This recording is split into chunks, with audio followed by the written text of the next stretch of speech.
Estamos fazendo a série de estudos 32, Soteriologia 32, não há reperdição.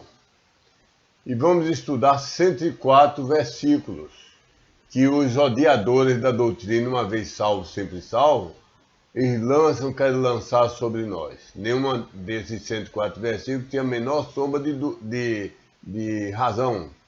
Vamos estudar de uma em uma. São respostas a objeções em 104 versos.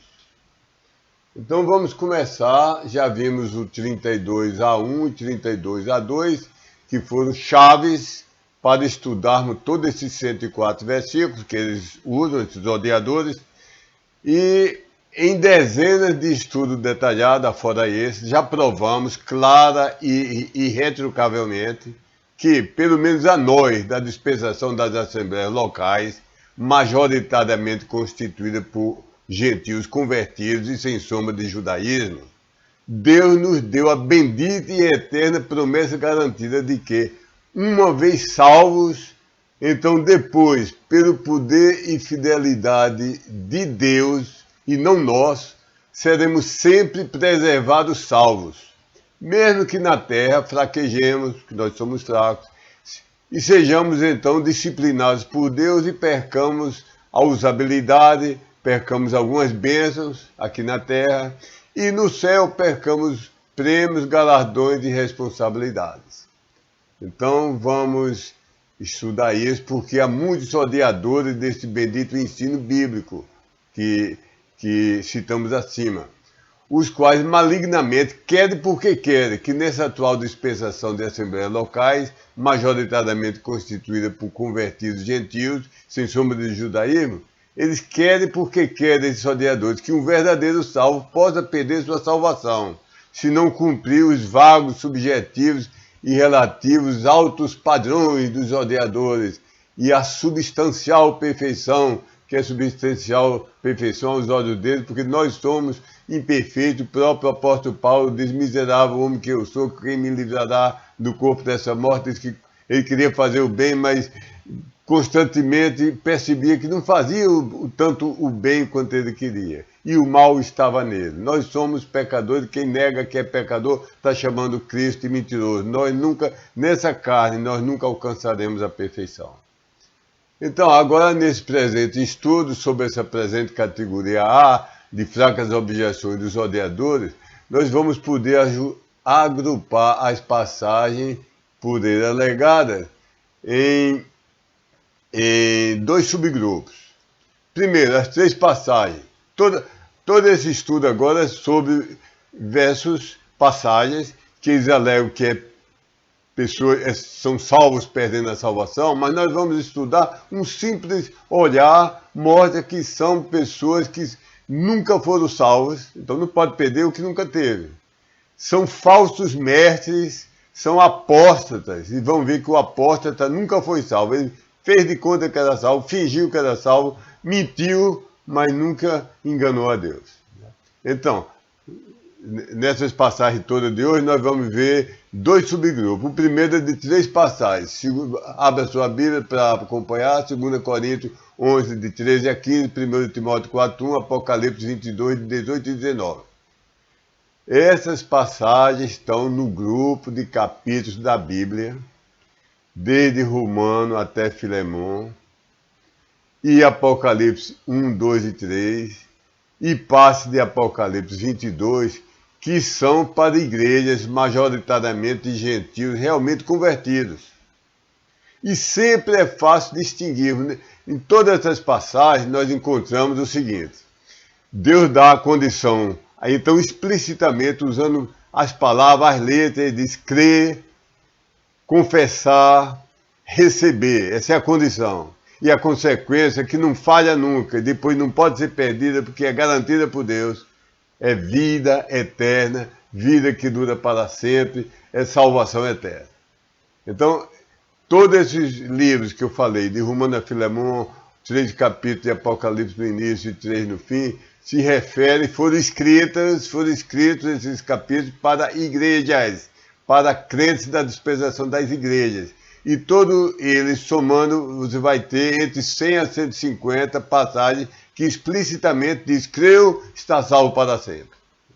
Então eles pensam alguns versículos nessas passagens, são as mais fáceis da gente contestar, porque nenhuma delas vai dizer: creu, é salvo, mas depois pode perder a salvação. Chico Francisco de Oliveira Pereira Fonseca creu, foi salvo, depois escorregou e Deus arrancou a salvação dele. Você nunca vai encontrar isso explicitamente. Pode desafiar qualquer pessoa na Terra e dá 1000 anos que ele não vai encontrar. Então, sempre no contexto, nós vamos perceber se as passagens se aplicam a salvos ou a não salvos, a crentes ou a falsos crentes. Então, vamos ver. Então, vou lhe dar de presente a bala mortal, que eu chamo a bala mortal número 2. Cada bala mortal resolve a guerra ou a luta. Se é mortal, matou o inimigo, não precisa mais nem de a segunda, a terceira, a quarta bala mortal. Então, vou lhe dar 2. Dá para matar 2 vezes. A primeira bala mortal é a seguinte. De cor, eu posso citar uns 14 versos, onde, referindo-se a toda pessoa que de todo o coração creu do modo bíblico no Cristo, tal como está retratado na Bíblia, o próprio Deus fez escrever explicitamente, do lado da condição única de sua regra quanto à salvação, palavras como crer, receber, Jesus como Salvador, Jesus como Senhor e Deus, creres e confessares, ou arrependeres e creres. E explicitamente do lado do resultado infalível, da consequência garantida por Deus, Deus fez escrever palavras como vida eterna, vida que dura para sempre, ou não entrará em condenação, ou nunca perecerá, ou está selado, ou está preservado. Então essa chave resolve todos os 104 versículos. Essa bala mortal resolve todas as acusações que posso fazer. É só olhar direitinho, ninguém vai encontrar um versículo que diga o contrário. Creu e não foi salvo. Creu, foi salvo e perdeu. Ganhou a vida eterna, mas deixou de ser eterna, foi temporária. Ganhou a vida incondicional, mas virou condicional. Você nunca vai encontrar isso. Isso é uma loucura dizer que a Bíblia diz que a pessoa pode ser salva e depois não perder a salvação. Então vamos ver desses versos que eu poderia dizer memorizados. O primeiro, vamos ver os 3 primeiros. Romanos 8, 38 e 39, vou ler aqui. Porque tenho sido persuadido de que nem a morte, nem a vida, nem os anjos, nem os principados, nem as potestades, nem as coisas tendo estado presentes, nem as coisas estando por vir, nem a altura, nem a profundidade, nem qualquer outra criatura poderá nos separar para longe. Sabe o que é criatura? É aquilo que foi criado, não é Deus. Deus é o único que é eterno, nunca teve início. Se foi criado, a Bíblia diz, nem qualquer outra criatura, coisa que foi criada, ser que foi criado, objeto, ser, anjo, demônio, ser humano, nenhuma criatura poderá nos separar para longe do amor de Deus, o qual está em Cristo Jesus, o Senhor nosso. Isso foi Romanos 8, 38 e 39. E o terceiro versículo é esse. Falando de um homem que cometeu o pior pecado que eu nem conseguiria imaginar se não tivesse na Bíblia. O homem dormir com a esposa do seu pai. Talvez sua madrasta ou talvez a sua própria mãe. Adulterando na casa do pai, talvez o pai tivesse cego ou como hoje chama Alzheimer, não tivesse no seu senso. E ele toda noite dormindo, adulterando, vivendo maritalmente com a esposa do pai, talvez a mãe, talvez a madrasta dele. Então, Paulo determinou que a igreja de Corinto abandonarmos o tal a Satanás para dentro da destruição, o que é que diz? Do espírito, de destruição eterna. Não, para dentro da destruição da carne, para o resultado de o Espírito vir a ser preservado dentro do dia do Senhor Jesus. Esse é um dos versos mais contundentes, que me esmagou quando nos primeiros meses eu tinha alguma dúvida de salvação. Isso me impactou muito, porque diz que Deus pode entregar o crente que cai em pecado para Satanás, ferir a saúde, no dedo do pé, no dente, no olho, um câncer aqui, um câncer ali, tal doença nele, na esposa, no filho, na família, e vai aumentando gradativamente até o ponto de perder a vida. Mas o resultado é que o espírito vai ser preservado no dia do Senhor Jesus Cristo.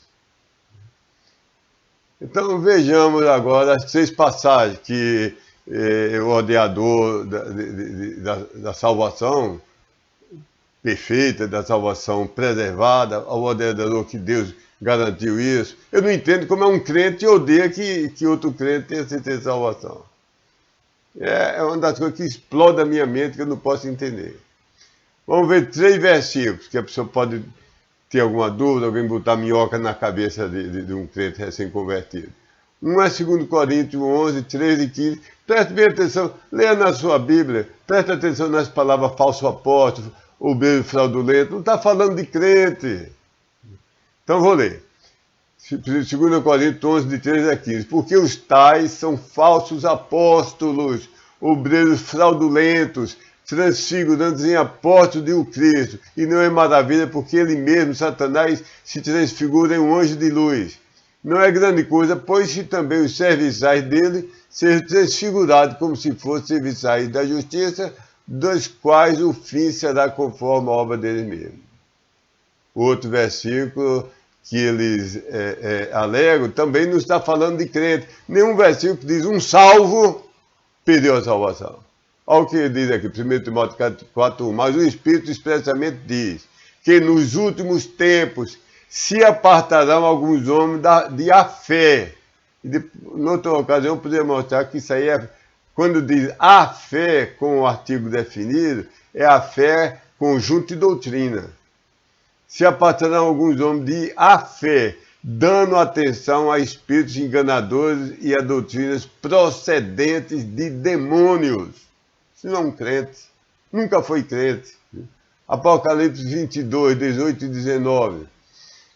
Apocalipse 1, 2 e 3 se refere à igreja, depois se refere à tribulação, e lá os últimos versículos de Apocalipse 22, alguns se referem à igreja, outros se referem ao estado eterno, outros se referem ao milênio. Mas os versículos 18 e 19 se referem aos crentes da época de João. E ele diz, porque eu juntamente testifico a todo aquele que está ouvindo as palavras da profecia desse livro rolo, que é o livro do Apocalipse, e é a Bíblia inteira, caso algum homem acrescente essas palavras, acrescentará Deus sobre ele os flagelos, aqueles tendo sido escritos nesse livro rolo. 19. Caso algum homem remova proveniente de junto das palavras do grande livro rolo dessa profecia, Deus plenamente removerá o local dele para longe do grande livro rolo da vida e para fora da cidade santa e das coisas tendo sido escritas neste livro rolo. Também aqui, isso era um copista que estava com a mão copiando a Bíblia. E o mestre dele tinha se retirado por um momento. E quando ele lia uma frase que ele não gostava, ele suprimia, ou noutras acrescentava. Por exemplo, a frase diz, salvação em todo aquele que crê. Aí Deus acrescenta que crê em Cristo. Ele pensou, mas não pode ser só crer em Cristo. E os pobrezinhos que creem em Buda, em Tupã,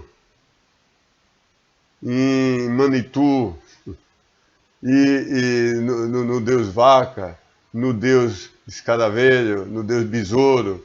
Não, eu vou tirar, crer em Cristo. Vou dizer que a salvação é para todo aquele que crê. Quem crê muito em alguma coisa, Deus, todo caminho vai para Roma, ele vai ser salvo.